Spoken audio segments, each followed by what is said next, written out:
Welcome to my maths class, students. Today I am going to start new chapter, that is your straight lines. And before starting this straight line, let us have a brief recall of coordinate geometry. In coordinate geometry, we have done whatever we have done in our earlier classes. Let us have a look of that.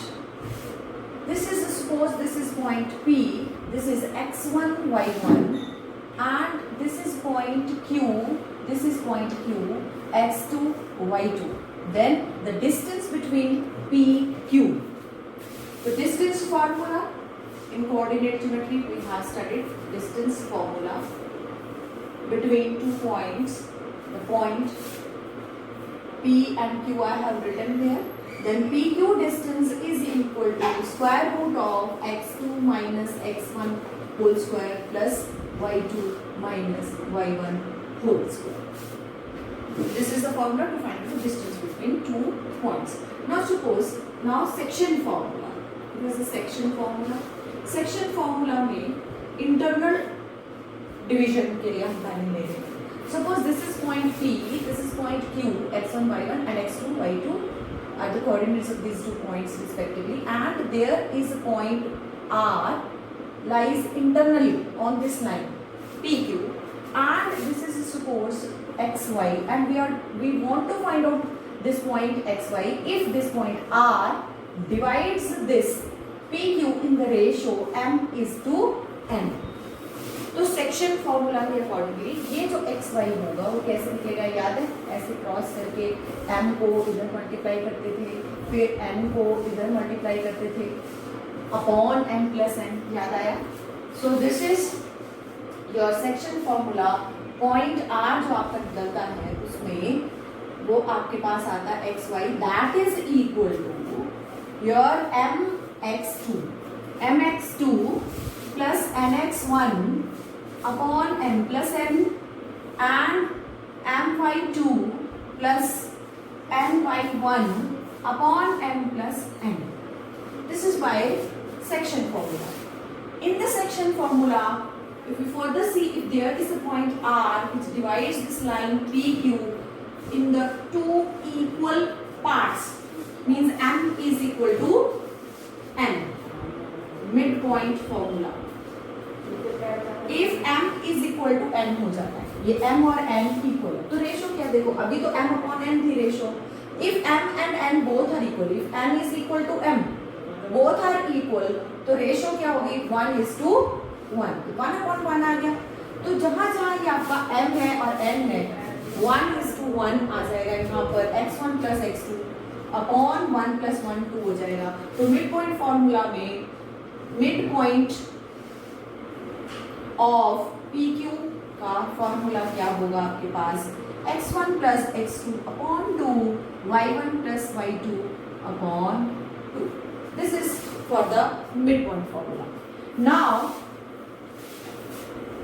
next is your area of triangle. If suppose there are 3 vertices of the triangle given to you, this is A, x1, y1, B, x2, y2 and C point x3, y3 are representing the 3 points of the triangle.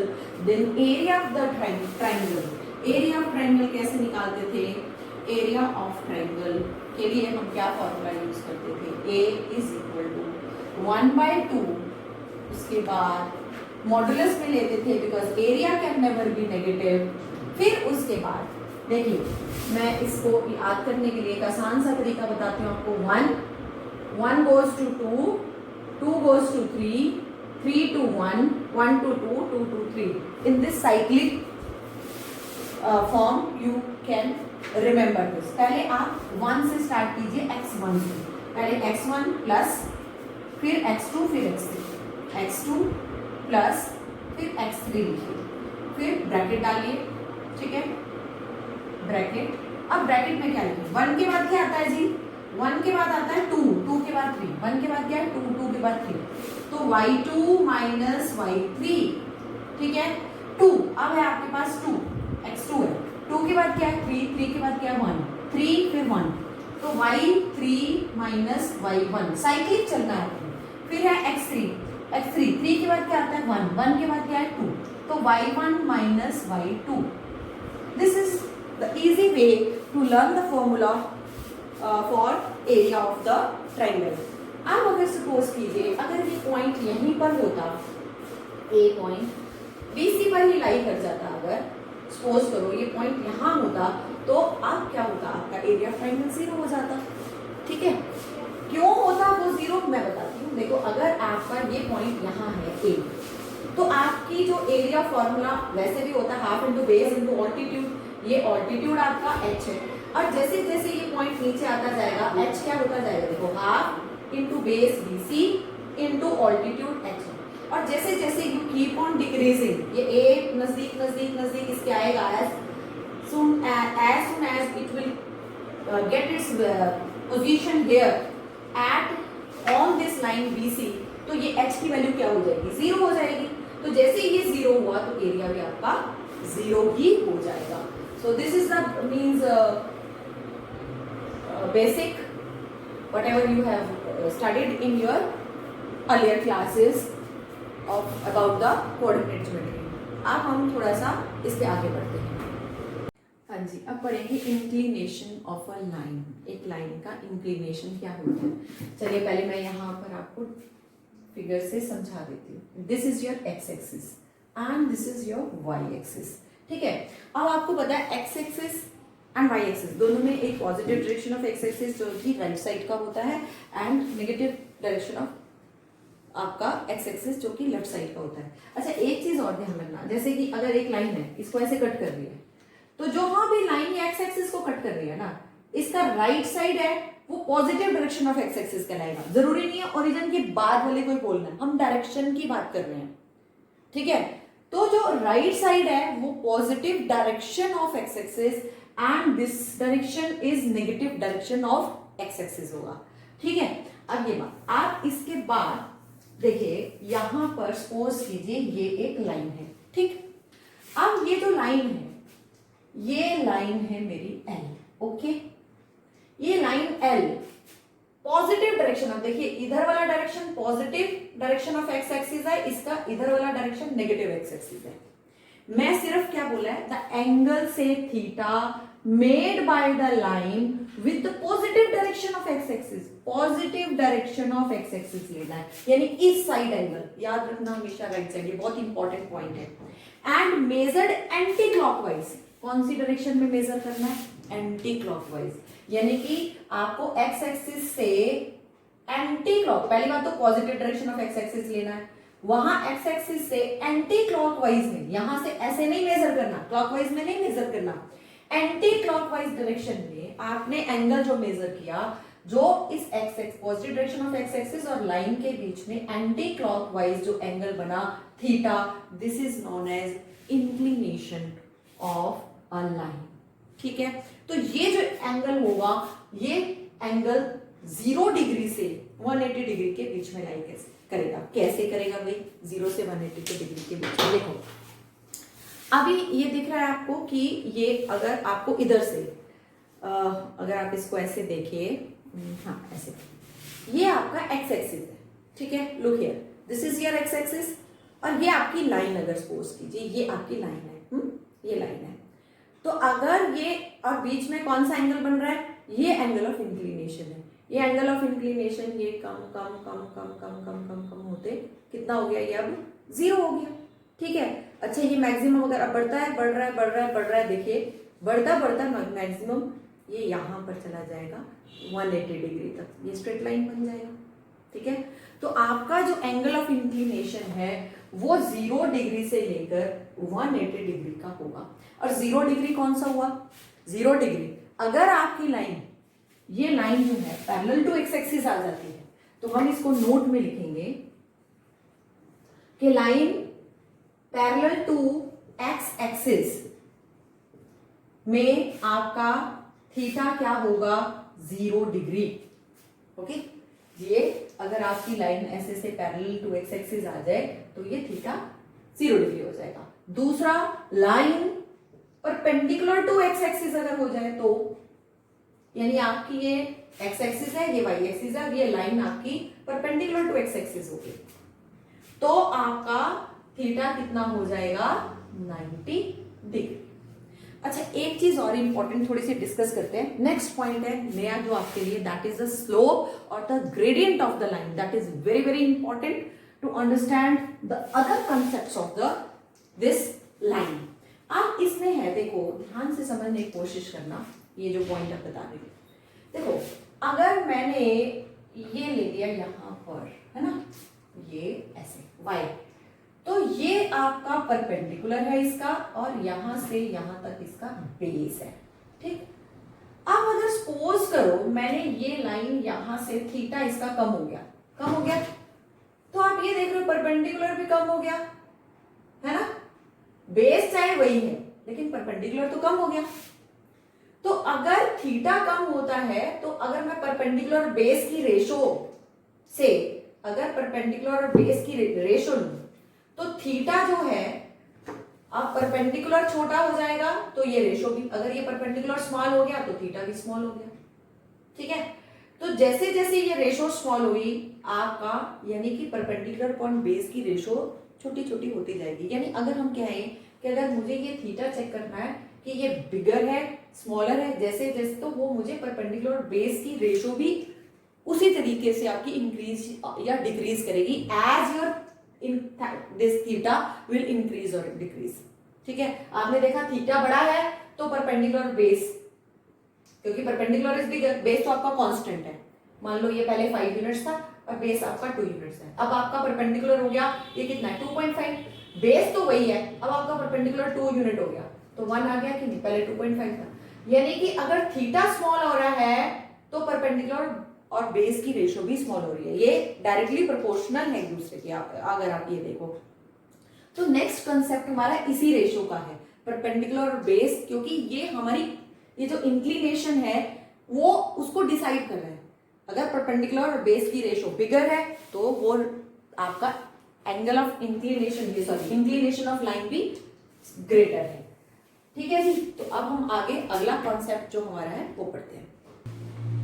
हाँ जी, अब आते हैं हम slope of line.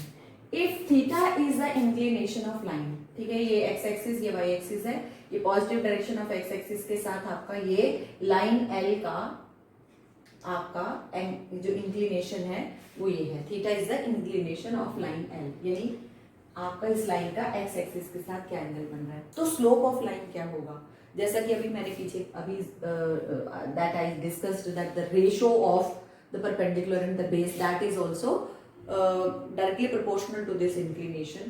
तो slope of line जो है वो m tan theta यानी कि perpendicular upon base एक तरीके से, ठीक है जी। तो m is equal to tan theta होगा, ठीक। तो जितना ज्यादा ये थीटा बढ़ता जाएगा आपका यहाँ पर आपका स्लोप भी इंक्रीज होता जाएगा, जैसे जैसे ये थीटा छोटा होता जाएगा tan थीटा भी it will keep on decreasing, और जब आपका line parallel to x axis हो जाएगा, ठीक है, तो आपका जो थीटा है वो कितना हो जाएगा 0, और उस केस में आपका स्लोप 0 हो जाएगा, क्योंकि tan 0 यहाँ पर, क्योंकि tan 0 degree is equal to 0 होता है, इस वजह से, क्योंकि स्लोप है आपकी tan थीटा, और थीटा हो गया 0 in case of parallel to x axis. अगर पैरेलल टू वाई एक्सिस है कोई लाइन, ऐसे है पैरेलल टू वाई एक्सिस का मतलब परपेंडिकुलर टू एक्स एक्सिस हो गया, वहां पर आपका positive direction of x axis के साथ 90 डिग्री है, आपका theta 90 degree and tan 90 degree is not defined. तो हम कह सकते हैं पैरेलल टू वाई एक्सिस कोई भी लाइन होगी आपकी, ये परपेंडिकुलर टू एक्स एक्सिस कह लीजिए, तो वो आपका स्लोप उसका नॉट डिफाइंड होगा, because tan 90 degree is not defined. Okay जी, हाँ जी। अब है slope of line when coordinates of any two points on the line have been given. मतलब जैसे कि अगर आपको सपोज करो ये एक लाइन दी है, ये positive direction of x axis के साथ ये एंगल थीटा, ये लाइन एल बना रही है, ठीक है। अब ऐसा है मुझे ये थीटा ये वैल्यू नहीं दी, इसकी थीटा क्या है वो नहीं गिवन है, that is not given to me. I have been given this point P x1 y1 है, and this point Q, and this point Q is x2 y2, these two points have been given to me। अब मुझे निकालनी है इसकी slope, और slope मुझे पता है टेंजेंट ऑफ थीटा होता है, तो मैंने क्या किया, यहाँ पर I have drawn this perpendicular, ठीक है, सपोज दिस इज Q, ये अगर Q पॉइंट है तो ये मैंने R ले लिया। अब मैंने one this perpendicular on this QR, this is PS, I have drawn, ठीक है। अब यहां से अब आप ये देखिए कि अगर मैं ये वाला ट्रायंगल देखूं, ये यहां पर देखूं, ये लाइन इसके पैरेलल है, ठीक है, क्योंकि ये परपेंडिकुलर, ये भी परपेंडिकुलर, ये पैरेलल।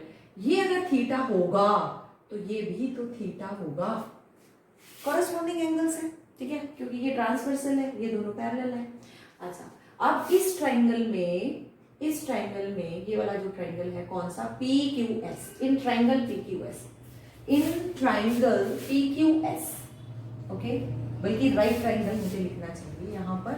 आपका QS कितना है, I need to find out this, तो मेरा ये tan थीटा निकल जाएगा, परपेंडिकुलर अपॉन बेस जो है दैट इज tan थीटा, मेरी स्लोप निकल जाएगी। तो I want to find out this. अब मुझे पता है यहां से यहां तक ये कितना है, व्हाट इज दिस, y, इस पॉइंट का y कितना है, y2 है, यहां से यहां तक y2 है, और इस पॉइंट का अगर मैं यहां पर देखूं, इस पॉइंट का ये कितना है, y1, तो ये पूरा y2 है, इतना y1 है, तो y2 में से ये y1 आप सब्ट्रैक्ट कर दो तो ये y2 माइनस y1 बचेगा। This QS is y2 minus y1. Likewise, from here to here, यहां से R पॉइंट के ये along, ये कौन सा है, x एक्सिस के along कितना है, ये x2 लेंथ है, और मुझे चाहिए ये, इस ट्रायंगल में ये चाहिए, ये कैसे निकलेगा, यहां से यहां तक इसमें से सब्ट्रैक्ट कर दो, ये कितना है यहां तक x1, इसके along ये x1 है ना, यहां से यहां तक ये x1 है, तो आपको इतना पोर्शन चाहिए, ये इसके पैरेलल है, तो ये कितना निकलेगा, पूरे x2 में से ये x1 माइनस कर दो, x2 माइनस x1।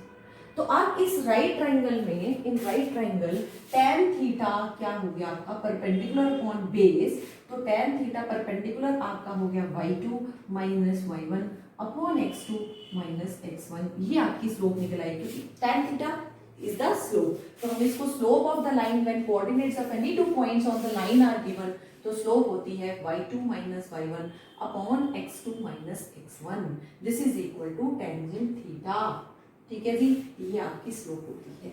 आपको अगर थीटा नहीं भी दिया तब भी अगर दो पॉइंट्स लाइन पर दिए हैं then you can easily find out the slope of the line, ठीक है। अच्छा, आप आ जाइए, अगर ये दोनों लाइंस, अगर कोई दो लाइंस पैरेलल हैं, अब मैं कंडीशन पर आ रही हूं, if two lines are parallel then what is the condition, देखो अगर मेरे पास ये दो लाइंस हैं, ये दो लाइंस पैरेलल है, भाई ये एक्स एक्सिस के साथ ये एंगल थीटा बना रही है, तो ऑब्वियसली ये इसकी ये पैरेलल लाइन है, ये इसकी ट्रांसवर्सल होगी, और ये कॉरेस्पॉन्डिंग एंगल है, ये थीटा, ये L1 लाइन थी, ये L2 लाइन है, तो अगर ये theta 1 is the angle with the positive direction of x axis and L1 and these two lines are parallel, then theta 1 and ये theta 2 है, तो theta 1 is equal to theta 2 होगा, यानी इन दोनों के थीटास ये जो है x एक्सिस के साथ जो एंगल्स बन रहे हैं वो सेम होगा। तो हमारा दिमाग आ गया, ये पॉइंट आ गया, if lines are parallel then their slopes are equal, यानी कि हम कह सकते हैं therefore m1 is equal to m2 होगा। ये point important point, it will be used at so many places to solve the questions under different conditions in your even in your senior classes also, so make it a point. Now next, if two lines are perpendicular to each other, अगर दो lines आपस में perpendicular हैं तो क्या होता है, देखिए आप ध्यान से देखिए, अगर एक लाइन ये है आपकी, ठीक, और दूसरी इस लाइन का एंगल बना थीटा 1, ये लाइन है आपकी L1, ठीक है, एक्स एक्सिस के साथ, positive direction of x axis के साथ इसका एंगल थीटा 1 है, and this is the second line, and this line is perpendicular to, this is L2 and L2 is perpendicular to L1 and this is making what is the angle, ये x axis के साथ कितना angle बना रही है, वो बना रही है थीटा 2 विद द पॉजिटिव, देखो ये लाइन भी इधर positive direction of x axis के साथ एंटी क्लॉकवाइज ये थीटा 2 बना रही है, ठीक है। अच्छा, ये अब देखिए, ये अब मुझे पता करना है कि इन दोनों की स्लोप्स में L1 एंड L2 की जो स्लोप्स हैं उनमें आपस में क्या रिलेशनशिप होगा, that I want to find out. Look here carefully students, if this is 90 degree theta, तो वर्टिकली अपोजिट एंगल ये भी आपका थीटा हो जाता है, हो जाता है। अब आपको ये पता है कि आपका जो थीटा 2 है इस ट्राइंगल में, अगर मैं ये ले लूं, ये O है, ये P है, ये Q है, in triangle OPQ, this angle theta 2, this is the angle, this is Q point, this is theta 2. Theta 2 is an exterior angle, and in a triangle exterior angle is equal to sum of the interior opposite angles. तो आपका in triangle, मैं इसको अगर इधर लिखूं, यहां पर solve करने की कोशिश करूं, in right triangle OPQ, Q2 is equal to Q1 plus theta, sorry 90 degree. क्यों है? क्योंकि in a triangle exterior angle is equal to sum of interior opposite angles, इस वजह से।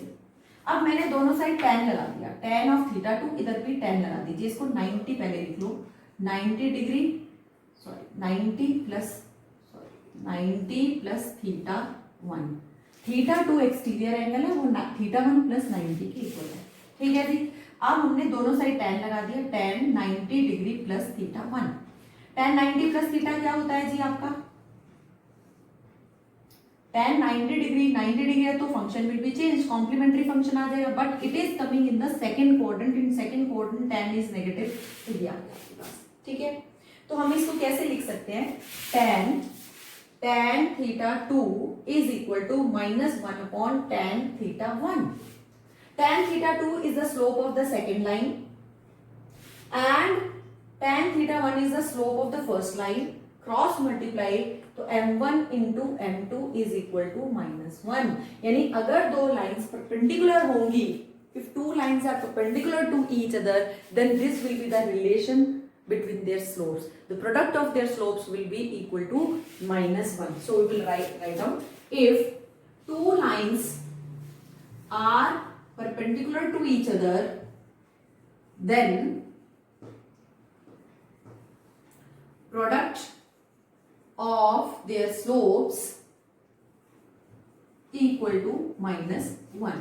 Therefore m1 into m2 is equal to -1 होता है, ठीक है जी।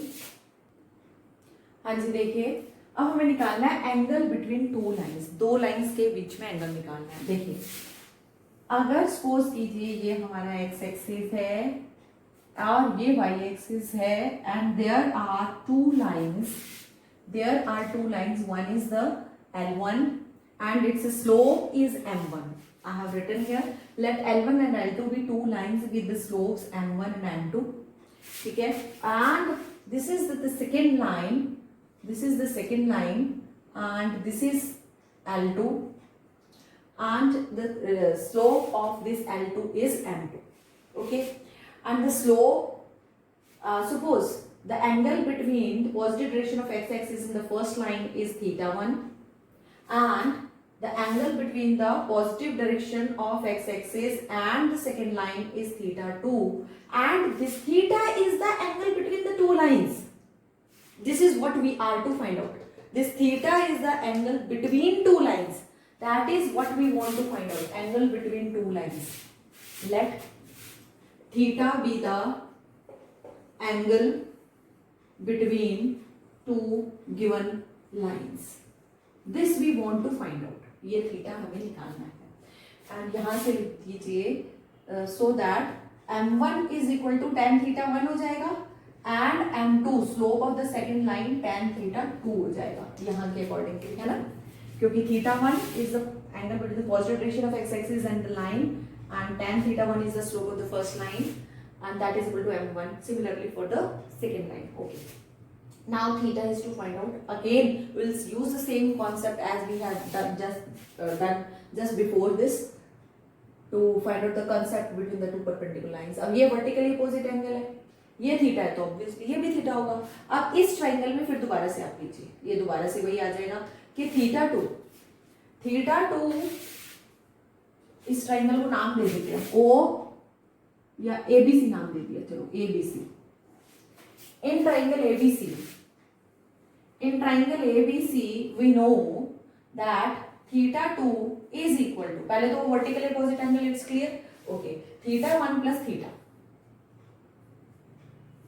why, reason, what is the reason, reason है वही कि in a triangle exterior angle is equal to sum of interior opposite angles, इस वजह से। अब थीटा को एक साइड रखिए, take it to the other side, theta is equal to theta 2 minus theta 1। Now tan, take the tangent on both the sides, now tan A minus tan B, what is the identity for tan A minus tan B, tan A minus B, tan A minus B is equal to tan A, कौन सी identity लगेगी इसमें, देखिए इधर दोबारा से लिख रही हूँ, tan theta is equal to tan, इसको a माइनस बी अगर लिखें जो आपने ट्रिग्नोमेट्री में किया है, tan a minus tan b upon 1 plus tan a tan b, this identity we are making, we are going to make the use of this identity here, tan a minus b, so this is tan a minus tan b upon 1 plus tan a tan b. Now we know tan theta 1 is equal to m1 and tan theta 2 is equal to m2. Replace it from there. So tan theta is equal to m2 minus m1 upon 1 plus m1 m2. ठीक है, अच्छा ये देखिए ये angle निकला आपका, this angle is also the angle between the two lines. ये कैसे निकलेगा, 180 degree minus 180 degree minus theta, ठीक है जी। अच्छा अब जब भी हम निकालने की कोशिश करेंगे we will always try to find out the acute angle between the two lines, और क्योंकि जो दूसरा, अगर सपोज करो ये दो लाइंस है, ध्यान से सुनो, ये दो लाइंस है, ये 30 डिग्री का एंगल है तो ऑब्वियसली ये कितना होगा, 150 डिग्री का होगा, क्योंकि ये स्ट्रेट लाइन है, स्ट्रेट लाइन पर ये सम इसका कितना होगा आपका 180 डिग्री होगा। तो if this is acute angle then obviously this will be your obtuse angle, okay.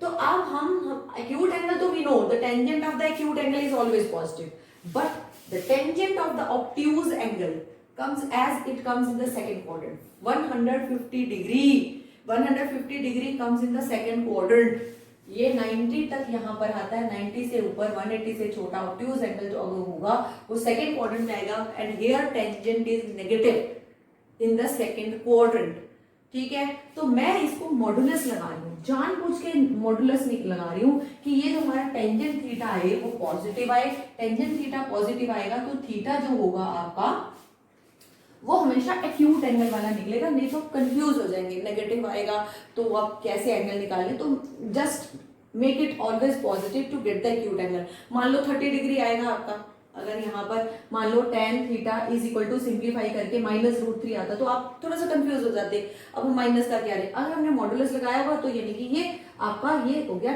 tan 60 degree, तो आपका थीटा 60 डिग्री आ गया, अगर एक 60 डिग्री है तो दूसरा 120 डिग्री होगा, कैसे 180 माइनस 60, 180 माइनस 60 करके। तो आपने हमेशा ये थीटा ऐसे ही निकालना है, मॉडुलस कर लेना उसका ताकि वो एक्यूट एंगल आए, ओके। नाउ आफ्टर दिस जो दूसरा एंगल निकलेगा वो आपका कैसे निकलेगा, 180, ये आपका मान लो थीटा है तो थीटा डैश कैसे निकलेगा, 180 डिग्री माइनस ये थीटा जो आपका निकला, तो ये दो एंगल्स होंगे, these are the two angles between two lines, एक tan थीटा ऐसे करके और दूसरा थीटा डैश जो भी यहाँ से थीटा आएगा वहां से 180 डिग्री माइनस थीटा करके, ठीक है जी। हाँ जी, इसमें एक और चीज हमारी रह गई है, that is the collinearity of 3 points. जैसे हमने अभी पहले पढ़ा कि एरिया ऑफ ट्राइंगल से अगर हम पहले करते होते थे 3 पॉइंट्स को कोलिनियर कैसे करते थे, अगर ये 3 पॉइंट्स आपको दिए हैं ए बी एंड सी, ये तीनों पॉइंट्स अगर कोलिनियर है तो हम इसको कैसे दिखाते थे कि ये कोलिनियर है। तो इसके लिए हमने क्या किया था, एरिया ऑफ ट्राइंगल से या तो हम शो करते थे कि भी एरिया ऑफ ट्राइंगल जो इस केस में बनेगा वो ABC वो हमारा इक्वल टू 0 होगा, या तो इस तरीके से हम कोलिनियरिटी शो करते थे, या फिर हम क्या करते थे कि A B plus B C is equal to, अगर ए सी आ गया, ठीक है, तो हमारा क्या होता था कि तीनों जो पॉइंट्स हैं A B and C are collinear. लेकिन अगर हम स्लोप के कॉन्सेप्ट से करेंगे कि given 3 points are collinear, then how we can do it? Look here, this A, B and C are the 3 points. अब ये जो AB लाइन है, AB, ठीक है, या फिर आपकी लाइन BC है, these are on the same line. AB का अगर हम देखें, अगर हम AB को एक्सटेंड करते हैं तो AB का जो एंगल, या फिर ऐसे करके देख लीजिए इसको दूसरे तरीके से, अगर ऐसे भी नहीं करना तो देखिए यहाँ पर ये जो लाइन L है, अगर हम इसको L नाम दे दें, ये लाइन जो L है, it is making angle theta with the positive direction of x axis, ठीक है। अगर आप BC AB लाइन देखिए, ये जो AB लाइन है, यहाँ पैरेलल लाइन खींच दीजिए इसके एक्स एक्सिस की, तो this is also making angle theta, क्योंकि ये दो लाइंस पैरेलल हैं और ये कॉरेस्पॉन्डिंग एंगल्स इक्वल होंगे। ऐसे अगर BC का अगर आपको देखना है स्लोप, तो ये भी पैरेलल अगर यहाँ खींचा तो ये भी थीटा है। तो अगर हम AB का स्लोप लें या BC का स्लोप लें या इस पूरी लाइन का स्लोप लें, ये सारे इक्वल होंगे। तो if the lines are, these 3 points are collinear, then the slope of AB is equal to slope of BC is equal to slope of AC. इन तीनों के ये slopes आपके इक्वल होंगे, ठीक है जी। हाँ जी, चलिए एक्सरसाइज के क्वेश्चन स्टार्ट करने से पहले just take a review of all the formula we have learn so far. पहले तो हमने स्लोप ऑफ लाइन पढ़ा है। स्लोप ऑफ लाइन जो है आपकी, उसको हम m से डिनोट करते हैं, that is equal to tangent theta, and m is equal to y2 minus, if 2 means the points on the line have been given, then what will be the slope, that is y2 minus y1 upon x2 minus x1. Next is if lines are parallel, then their slopes are equal. Next point, if lines are perpendicular, then the product of their slopes is equal to minus 1. Next, if we want to find out the angle between the two lines, then how we can find out that angle? उसके लिए tan, if suppose theta is the angle between the two lines, अगर theta आपका उन दो lines के बीच का angle है, तो वो कैसे निकलेगा आपका? That is tangent theta is equal to modulus of m1 minus m2 लिख लीजिए, चाहे m2 minus m1 लिख लीजिए, कोई फर्क नहीं पड़ता, and 1 plus m1 m2, इस पूरे का मॉडुलस लेना है आपने, ठीक है, ये बात ध्यान में रखनी है। नेक्स्ट है, if two lines are if line is parallel to x-axis, then the slope of that line is equal to 0, यानी m 0 होगा अगर उस line की slope, well, the line is parallel to x-axis. If line is parallel to y-axis, or you can say line is perpendicular to x-axis, in that case your slope, यानी m is not defined, tan theta is not defined if the angle theta is 90 degree. If theta is 90 degree, and here theta is equal to, in the previous case theta is 0 degree. Okay, next, the last the point, if 3 points A, B and C are collinear, then slope of AB is equal to slope of BC is equal to slope of AC होगा, ठीक है जी, अगर तीनों points ये collinear है। in that case, let us start after this your sums of exercise here. This is 10.1. हाँ जी, first question है आपके 10.1 में, इसमें you are to draw quadrilateral by the given 4 points and you are to find the area of this quadrilateral. तो यहाँ पर देखिए, सबसे पहला पॉइंट जो आपका दिया हुआ है वो है -4 5, ड्रॉ कर लिया, -4 5 और 0 7 5 -5 एंड -4 -2, ये आपने इनको यूज करके एक क्वाड्रिलेटरल बना लिया। अब इसका एरिया निकालने के लिए first of all we will join this diagonal, आप इस डायगोनल को ज्वाइन कर लीजिए या इसको कर लीजिए, और उसके बाद first of all we will try find out the area of this triangle ABD, then we will find out the triangle area of this triangle BCD, and the area of this quadrilateral will be the sum of the area of these two triangles. तो area of triangle का formula आपने discuss किया था, क्या है? तो आप पहले इसको, ये है यहाँ पर area of this triangle you find out, then find out the area of this triangle and then add these two in इस एरिया को, ठीक है? और उसके बाद आप दूसरा कौन सा है, इस एरिया को निकाल लीजिए, दोनों को ऐड कर लीजिए, एरिया ऑफ क्वाड्रिलेटरल आपके पास आ जाएगा, ठीक है? You try it now yourself, इसके बाद इसको कीजिए। नेक्स्ट है आपका नेक्स्ट क्वेश्चन, इसका चेक कर लीजिए, यहाँ से वेरीफाई कर सकते हैं कि इसका एरिया क्या होगा, you can verify but you try it yourself, ठीक है? This is 141 upon 2 square units is the area of the quadrilate. हाँ जी, आपका क्वेश्चन नंबर 2 जो है उसमें दिया है the base of an equilateral triangle with side lies along y axis such that the midpoint of the base is at its origin. Find the vertex of the triangle. पहले तो ये एक equilateral triangle है, समझ लीजिए। Equilateral triangle में इसका जो एक बेस है, ठीक है, वो आपका वाई एक्सिस पर और इस तरीके से है कि जो इसका ये जो ओरिजिन दिया हुआ है, जहाँ x axis and Y axis where both of these two meet together at the origin, this is the midpoint of your base.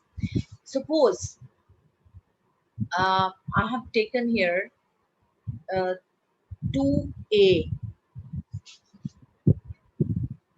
2a is the side of the triangle. तो अगर यहाँ पर ये O है तो ऊपर A जाएगा, नीचे A जाएगा, तभी तो 2a बनेगा, ठीक है? तो ऊपर जो आपका ये वाला वर्टेक्स हो गया, that is A 0, A and here it is B 0, minus A. Now in right triangle you can see here upper right triangle means in this right triangle AOC, hypotenuse square is equal to perpendicular square plus base square by applying the Pythagoras theorem. And you know AC because this is a equilateral triangle, so this will also be 2a and this will also be 2a because AB is also 2a. So put the value of AC, that is 2a. What is AO? That is A by, because it is given in the question कि ये mid point है आपका O, तो ऊपर भी A है, नीचे भी A है. And OC you have calculated. OC आपके पास आ गया है, but OC is the, what is the OC? OC you can see here OC, तो इससे आपका ये यहाँ से यहाँ तक का O से लेके C तक का ये distance निकल आएगा. In this way we can find out the vertex C also, क्योंकि देखिए आपके पास A वर्टेक्स आ चुका है, B भी आ चुका है, सिर्फ C की जरूरत है. OC निकलते ही आपके पास next vertex is also clear to you. What is that? तो वो हमने क्या निकाला है, √3a, 0, क्योंकि OC आपका √3a आया, ये देखिए, ठीक है? और जितना आपके पास OC है, जितना वैल्यू OC का है, ये आया है ना आपके पास √3a, तो ये वाला पॉइंट क्या बनेगा, √3a, 0, because this point lies on the x-axis and on the x-axis y coordinate is 0.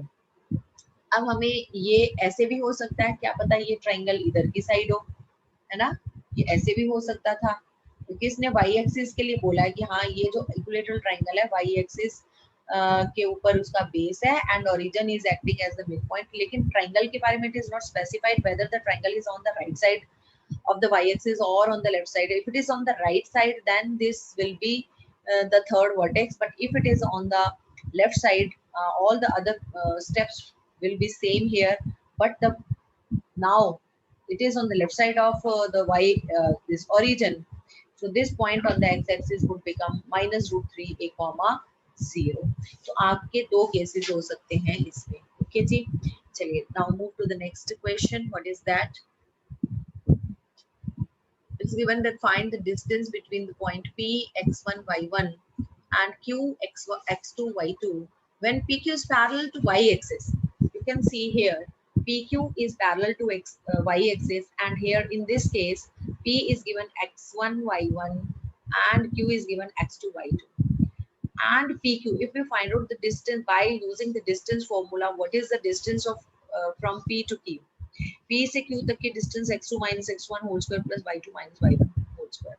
And if you can see, if PQ is parallel to y axis in this case, देखिए आपका यहाँ से यहाँ तक इस case में जो x1 है या इस केस में आपका जो x2 है यहाँ पर, ये आपका दोनों ही सेम है। यहाँ से यहाँ तक x1 है, देखो y1 तो ठीक है, ऊपर अलग है, नीचे y2 अलग है, डिफरेंस है, लेकिन आप x1 देखिए वो भी वही है और x2 भी वही है। x1 and x2 both are same, that is equal to x. If we keep it equal to x, then x2 minus x1 will become equal to 0. तो PQ किसके इक्वल बन जाएगा आपके पास? PQ हो जाएगा square root of y2 minus y1 whole square. ठीक है जी, और स्क्वायर से स्क्वायर रूट कैंसिल हो जाएगा। PQ is equal to y2 minus y1. In which case, if your line is parallel to y axis, in that case PQ will become y2 minus y1. And similarly, if your PQ is parallel to, अगर आपका जो PQ है वो आपका ये हो जाएगा, अगर पैरेलल टू x एक्सिस होगा, in that case PQ will become equal to x2 minus x1। बिल्कुल इसी तरीके से वो हो जाएगा जी। हाँ जी, ये देख लीजिए, इसमें अगर line parallel to x axis होगा, in that case y1 is equal to y2 होगा आपका, और y1 माइनस y2 0 हो जाएगा आपका, और आपके पास PQ x2 माइनस x1 आ जाएगा। Okay, now come to the next question, number 4. Question number 4 में आपके पास you are to find out a point on x-axis which is equidistant from the point, these two given points 7, 6 and 3, 4. देखिए यहाँ पर ये जो point है, ऐसे कई बार बच्चे कर देते हैं कि ये पॉइंट ये आपके पास जी क्या दिया है, ए बी, ये आपके पास ए बी ऐसे दिया है, क्या करते हैं वो, ये ले लिया उन्होंने ए बी, ओके, और उसके बाद तो ये ए बी के बाद वो क्या करते हैं, यहाँ पर ये पॉइंट बोलते हैं कि ये आपका ये पॉइंट है which is equidistant from A and B. तो जरूरी थोड़ी है कि the point which lies on A B is only the point which is equidistant from A and B. That point may be anywhere, कहीं भी हो सकता है। This point is also equidistant from A and B, this point is also equidistant from A and B, है ना। ठीक है, suppose करो इसकी डिस्टेंस यहाँ से 4 है, ये भी 4 है, ये 5 है, तो इधर ये भी 5 है, ये सपोज करो 5.5 है, तो ये भी 5.5 है। तो this all these points are equidistant from A and B. So any such point, ठीक है, which lies on the x-axis, suppose this point P, because it is given that it lies on the x-axis, therefore its y coordinate is I have taken 0, ठीक है, and this is equidistant from A and B. You are to find this point P, ये P point निकालना है, as it is given that it is equidistant from A and B, therefore the distance from A to P is equal to, that is equal to the distance from B to P. So AP is equal to BP, आपके पास ये होगा, ठीक है जी, AP is equal to BP होगा। Now we'll by applying the distance formula we'll solve it and we will get the value of x. तो x आपका इस case में 15/2 आ रहा है। तो आपका जो पॉइंट था वो क्या था, x, 0, P point was x, 0. So required point जो आपके पास यहाँ पर आएगा वो था point P, that was x, 0. So that is equal to 15/2, 0. This is our required point here, which is equidistant from A and B.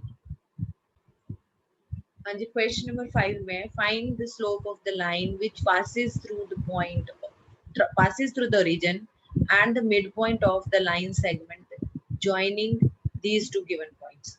अगर मैं इसकी फिगर ड्रॉ करूं कि ये दो पॉइंट्स, दो आपके पास पॉइंट्स गिवन है, P, ये पॉइंट P है जो कि है 0, -4, और ये पॉइंट है B, ठीक है, पॉइंट B क्या दिया है 8, 0, ठीक है। इन दोनों पॉइंट्स को मिलाने वाली ये जो लाइन सेगमेंट है, इसका जो मिड पॉइंट है, ठीक है, वहां से आपने एक लाइन बना लिया जो कि ओरिजिन से पास कर रही है, यानी कि 0, 0 से वो पास कर रही है।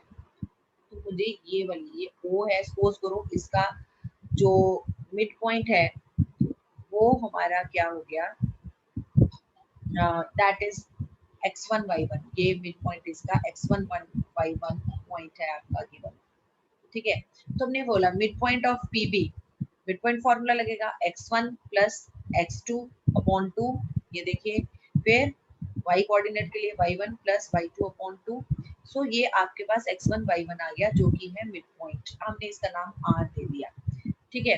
अब हमें स्लोप ऑफ दिस लाइन निकालनी है, ये कौन सी लाइन है, ये कौन सी लाइन है, ये वो लाइन है जो कि आपके पी बी के मिड पॉइंट से पास कर रही है और ओरिजिन से पास कर रही है, ठीक है। तो हमारे पास दो पॉइंट्स आ गए x1 y1, ये पॉइंट r आ गया, x1 y1 पॉइंट r आ गया, क्या आया है 4, -2, and the second point is your origin 0 0, तो r से लेके o तक का ही तो स्लोप निकालना है, दो पॉइंट्स आ गए आपके पास, एंड स्लोप क्या होती है, अगर दो पॉइंट्स दिए हो तो 2 पॉइंट फॉर्म आपकी स्लोप की होती है, आप क्या मानते हैं इसको, अच्छा चलिए पहले तो हम ये r जो है हमने इसको x1 y1 मान लिया, और ये जो ओरिजिन है इसको हमने x2 y2 मान लिया, ओरिजिन x2 y2, तो स्लोप ऑफ OR क्या हो जाएगी, स्लोप ऑफ OR हमारे पास आ जाएगी, या RO कह लीजिए, y2 minus y1 upon x2 minus x1, y2 minus y1 upon x2 minus x1, put the values and you will get the answer, ठीक है। देखिए कैसे है, इसका आंसर दिया हुआ हमें, लेट अस सी, ये -1/2 आपके पास आ गया। चलिए अब नेक्स्ट क्वेश्चन नंबर 6 देखते हैं, without using the Pythagoras theorem show that these three given points are the vertices of a right triangle। देखो बेटा, अब हमें ये एक राइट ट्राइंगल प्रूव करना है और तीन वर्टिसेस हमें दे रखे हैं, ठीक। अब हमें तीनों वर्टिसेस जो हैं, मान लो पी क्यू एंड आर हमने नाम दे दिया, P Q R, P Q and R, तो आपको बोला है कि आपने पहले क्या करते थे, इससे पहले in 10th class what you used to do if you were given such kind of question in class 10, you used to find out the distance between PQ, length of PQ, फिर PR and फिर QR का, and by using the Pythagoras theorem, by converse of Pythagoras theorem we can say that's the right angle triangle, अगर वो आपका hypotenuse का one side का square is equal to sum of the squares of the other two sides आ जाता है, लेकिन हमें पहले ही बोल दिया कि you are not allowed to use that Pythagoras theorem। फिर हम क्या करते हैं, concept of the slope use करते हैं, ठीक।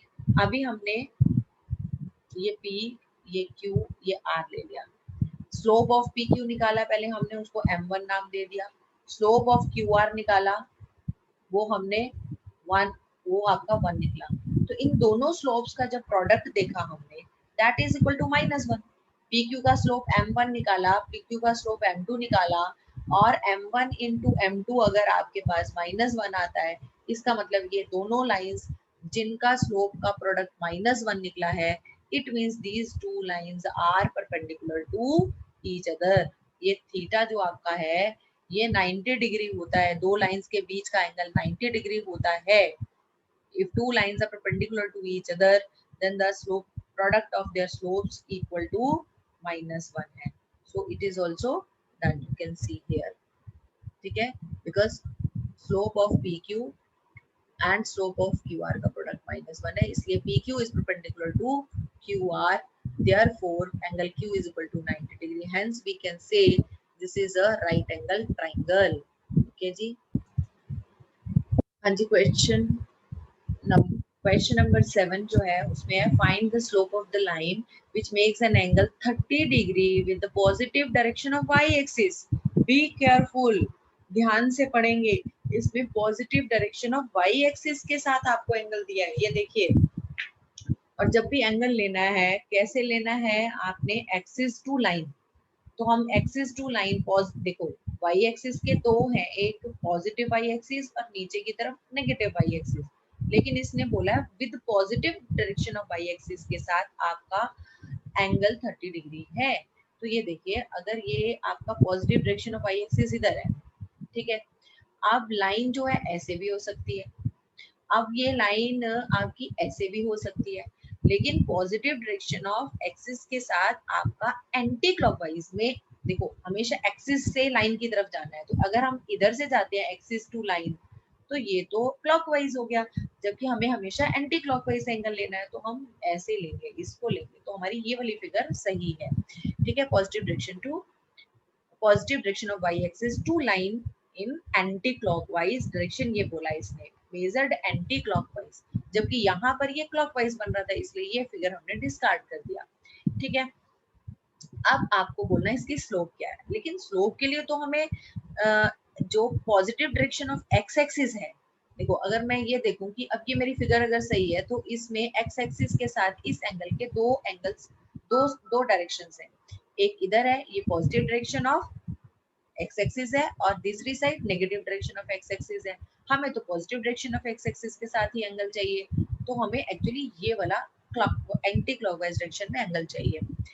तो इसके लिए ये देखिए, ये आपको 30 डिग्री, ये वाला एंगल आपको 30 डिग्री दिया हुआ है, ये वाला, ये आपको बीच में ये वाला एंगल 30 डिग्री दिया है, ये आपको 90 डिग्री पता है, x axis and Y axis they intersect each other at 9 right angle, तो ये 90 डिग्री है, ये 30 डिग्री है।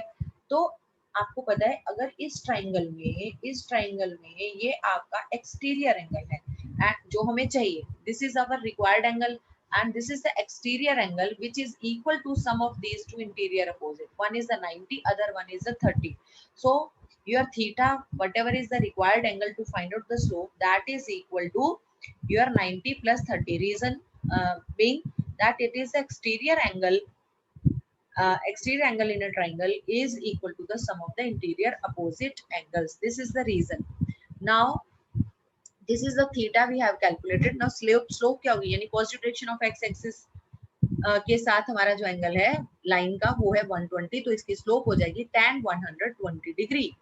tan 120 डिग्री आपका यहाँ से देखिए, tan 120 degree means tan 180 minus 60, 180 है तो आपका function will remain as it is, but tan 180 degree, 180 degree का मतलब यहाँ उसमें से माइनस करेंगे तो you will go in the second quadrant, in the second quadrant tan is negative, इसलिए ये नेगेटिव साइन आया है। तो tan 60 की value √3 but negative because it is in the second quadrant, 120 degree second quadrant में, इस वजह से आपका ये नेगेटिव आया है। ओके जी, now come to next question. आपका 8th क्वेश्चन है, find the value of x for which these given points, three given points are collinear। ये 3 given points collinear है, अब आपको x की वैल्यू निकालनी है। तो अगर पहला पॉइंट हमें जो a, दूसरा b, तीसरा c, if these 3 points are collinear then the slope of AB is equal to slope of BC as we discussed earlier। तो slope of AB निकाला हमने, slope of BC निकाला, slope 2 point, if 2 points are given then you know it very well, how do we find out the slope of the two lines। तो यहाँ पर पहले हमने AB का स्लोप निकाला, तो AB में B आपका x2 y2 है, A हमारा x1 y1, तो आप पहले B के, this is y2 minus y1 upon x2 minus x1, आपको पता है स्लोप का फॉर्मूला होता है। ठीक है, तो आप यहाँ पर 1 माइनस ऑफ -1 ये आ गया +1 अपॉन 2 माइनस ऑफ x, ऐसे इसमें 5 माइनस 1 और इधर 4 माइनस 2 होके ये निकल आया। तो this is 2 upon 2 minus x is equal to 4 upon 2, this is 2 2 4, ठीक है, और ये कैंसिल हो गया, 2 2 तो उधर बन गया 1 और इधर बच गया 2 minus x। When x will go to this side, 1 will come to this side. So this is x is equal to 2 minus x is equal to 2 minus 1. So x की वैल्यू आपके पास आ गई 1. So this question is done.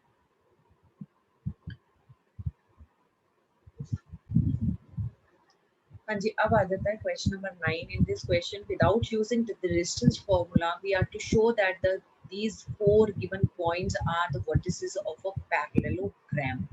अगर देखिए ये parallelogram अगर हम draw करते हैं, इसको सपोज कीजिए हम ड्रॉ करते हैं ऐसे,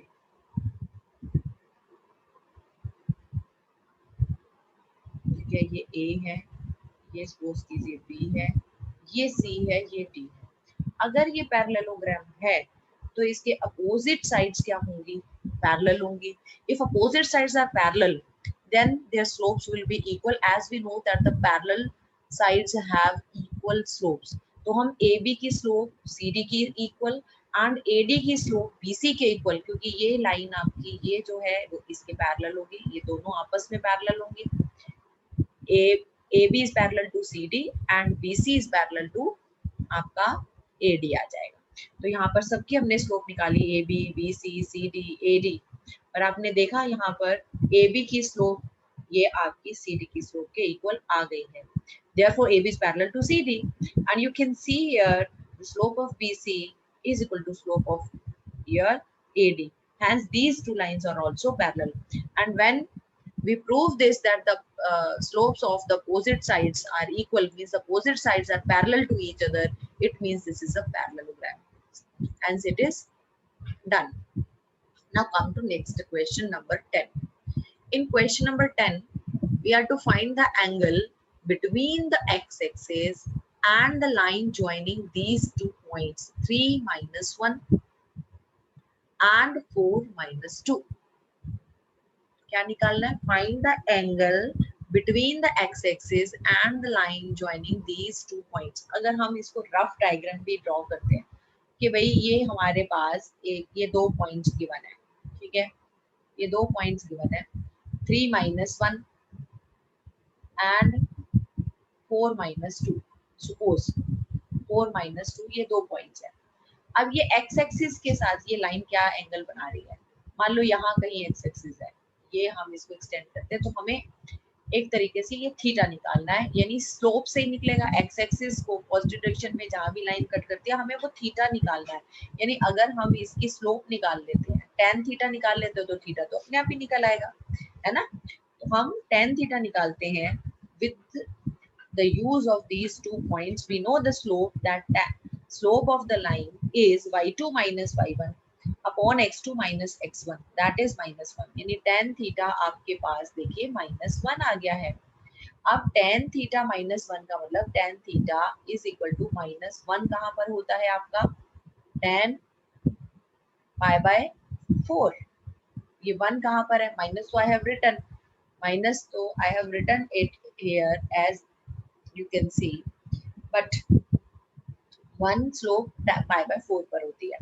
अब आपका जो tan थीटा नेगेटिव है, ठीक है, वो आपका you know it is in the second as well as the fourth quadrant, लेकिन जो आपका थीटा है वो 180 से तो आपका स्मॉलर ही होगा, या 180 के इक्वल तक, मैक्सिमम 180 तक हो सकता है. तो फोर्थ क्वाड्रेंट तक जाने की जरूरत नहीं. It means we want to come to second quadrant. In second quadrant it is negative, वैसे तो सेकंड एंड फोर्थ में होता है.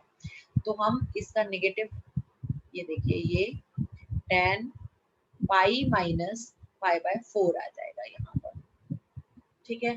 तो ये हो गया आपका tan theta is equal to tan 3 pi by 4. What does it mean? Theta is your pi by 4. This implies your theta is 3 pi by 4. Theta is your 3 pi by 4. यानी x axis के साथ क्या angle बन रहा है आपका? 3 pi by 4, 3 into 45 degree. Okay जी, यानी कि 133 पाई बाय 4 यानी 135 डिग्री का एंगल x एक्सिस के साथ आपका बन रहा है ये. ओके, हाँ जी, ये देखिए जो मैंने अभी एक्सप्लेन किया, that is done here. You can see it here how it has been done. Now come to question number 11. 11th question में the slope of the line is double of the slope of the another line. यानी 2 lines हैं, एक की slope दूसरे से double है. If tangent of the angle between them is 1/3, find the slopes of the line. क्या दिया है ध्यान से समझो. ये देखो यहाँ पर 2 लाइंस बनाई हुई है ना. ये चलो यहाँ ड्रॉ कर लेते हैं. ये 2 लाइंस उसने बोला है, ये 2 लाइंस ऐसी हैं कि अगर मैं एक लाइन को L1 ले लूं और ये दूसरी लाइन को L2 ले लूं, तो एक की स्लोप अगर m है तो दूसरे की स्लोप 2m है, एज पर द क्वेश्चन. ये देख लीजिए, the slope of a line is double of the slope of the another line. यानी अगर फर्स्ट लाइन की स्लोप को अगर हमने m लिया तो सेकंड लाइन की स्लोप यहाँ पर देखिए ये लिखा हुआ है 2m. ठीक, and the angle between these two lines you can see it is theta here, ये दोनों लाइंस के बीच का जो एंगल है वो थीटा है। अब ये दोनों लाइंस की स्लोप निकालनी है आपने, तो अब हम कौन सा फॉर्मूला लगाएंगे? फॉर्मूला इसमें लगेगा कि दो लाइंस के बीच में एंगल का फॉर्मूला होता क्या है वैसे, if theta is the angle between these two lines then that is m2 minus m1 upon 1 plus m1 m2 का मॉड्यूलस, ये आपका फॉर्मूला होता है। You put the values of m1 and m2 here in this formula and get the answer, very easy। ठीक है, चलिए देखते हैं कैसे किया, ये देखिए। अच्छा, इसमें ये एक चीज और दे रखी है आपको, क्या दे रखा है कि कि दोनों दोनों लाइंस में जो ये एंगल बन रहा है, ये दोनों लाइंस में जो एंगल थीटा बन रहा है, इसका tangent is given in the question that is 1/3, you can check it here, ये देखो, and the tangent of the angle between these two lines is 1/3। तो अगर हमने दोनों लाइंस के बीच में एंगल थीटा लिया है तो टेंजेंट थीटा इज गिवन 1/3, और टेंजेंट थीटा का formula just I explained you, that is m2 minus m1 upon 1 plus m1 m2 का modulus. Now put the values of m2 and m1 because the slope of the one line is the double of the slope of the other। तो एक line की slope अगर हमने m1 की slope को m माना तो m2 की स्लोप 2m आ गई, ठीक है, और यहाँ पर tangent theta is already given to you 1/3। Put the values and solve it। Okay, so this is, now you can see here this, and whenever there is a variable, listen to this point very carefully, whenever inside the modulus there is a variable, कोई यहाँ पर variable है, तो आप modulus sign जब भी हटाएंगे तो आपने प्लस माइनस साइन लगा के इसको हटाना है। It may be plus, it may be minus, because we don't know what would be the answer, that depends upon this variable, है ना, ये पॉजिटिव आंसर है या नेगेटिव, तो प्लस माइनस दोनों से हटाएंगे। तो हमने यहाँ पर m upon 1 plus 2m square is equal to plus minus 1/3 किया, और एक बारी प्लस लेके एक बारी माइनस लेके इन दोनों को ये क्रॉस मल्टीप्लाई का एक करके आप इसको ओपन करेंगे, दो क्वाड्रेटिक बनेंगे, उनको सॉल्व करेंगे, यहाँ से भी m की दो वैल्यूज आएंगी, इधर से भी आपके पास m की दो वैल्यूज आएंगी। ठीक है जी, हाँ जी, अब यहाँ पर ये इसमें किया है सॉल्यूशन करके दिखाया है m की ये वैल्यूज। यहाँ पर देखिए, अगर फर्स्ट क्वाड्रेटिक इक्वेशन सॉल्व किया तो आपकी m की दो वैल्यूज आई, यानी m is equal to m1 था, तो m1 की दो वैल्यूज आ गई, एक तो 1/2 एंड 1। अगर m1 1/2 है तो इसका डबल आपका m2 है, तो 1/2 का डबल 1, और अगर m1 आप ये 1 लेते हैं तो इसका डबल सेकंड जो आपकी स्लोप सेकंड लाइन की है वो 2 हो जाएगी। सेकंड आप इक्वेशन को सिंप्लीफाई करते हैं तो उसके अकॉर्डिंगली आपकी m1 की वैल्यूज -1/2 एंड -1 आ रही है, तो कॉरेस्पॉन्डिंग जो सेकंड लाइन की स्लोप्स होंगी वो -1 एंड -2। ठीक है, अब आ जाइए आप इस एक्सरसाइज के लास्ट क्वेश्चन पर, जिसमें आपको दिया अ लाइन पासेस थ्रू, अभी तो sorry second last, a line passes through the point x1 y1 and hk, if slope of the line is m, show that this, very easy question। देखिए, आपको slope a line passes through these two points और उसकी slope m है। अगर भाई दो points दिए हुए हैं आपको, ये दो पॉइंट्स आपको ये दे रखे हैं x1 y1 एंड hk, तो इसकी स्लोप क्या होगी, y2 minus y1 upon x2 minus x1। तो ठीक है, y2 यानी k minus y1 upon h minus x1, that is equal to your slope, that is m, cross multiply and get the answer, very easy। अब आ जाइए आप 13th question पर। 13th question में if 3 points lie on the straight line, अरे भाई अगर तीन points अगर स्ट्रेट लाइन पर है, ये कोलिनियर है, अगर कोलिनियर है तो slope of AB is equal to slope of BC होगा, और आपको ये प्रूव करने के लिए दिया है। तो हमारे ये पॉइंट्स कोलिनियर है तो slope of AB is equal to slope of BC। अगर AB की स्लोप लेंगे तो y2 minus y1 upon x2 minus x1 के हिसाब से इसको कैलकुलेट किया हमने स्लोप ऑफ AB को, ऐसे हमने स्लोप ऑफ BC को कैलकुलेट किया। अब ये आ गया आपके पास, इसको आपने क्रॉस मल्टीप्लाई कर लिया, ठीक है, क्रॉस मल्टीप्लाई करने के बाद आपके पास ये आया। अब इसमें यहाँ पर देखिए, अब यहाँ पर आपके पास ये आ गया है और हमें प्रूव करना है A upon H plus B upon K is equal to 1. तो अब आप इसको कैसे करेंगे? इसको करने के लिए जब आपके पास ये आ ही गया है, क्या आया है, ए के प्लस एच, सॉरी इसको छोड़ दीजिए, क्या आया है आपके पास, A K plus H B is equal to H K. Okay, तो अब आप पूरे को, because you can see what do you want here on the right side equal to 1. तो आपको यहाँ अगर 1 चाहिए तो आपको पूरे को एच के से डिवाइड करना पड़ेगा. तो हमने इसको भी एच के से डिवाइड कर दिया, इसको भी, because whatever we do on the left side we need to do on the right side also. So k will be cancelled by k and h will be cancelled by h and hk will be cancelled by hk. So here it is a upon h, here it is b upon k, and here it is 1. This was what is required to prove. So it is done. With this question, this exercise is done.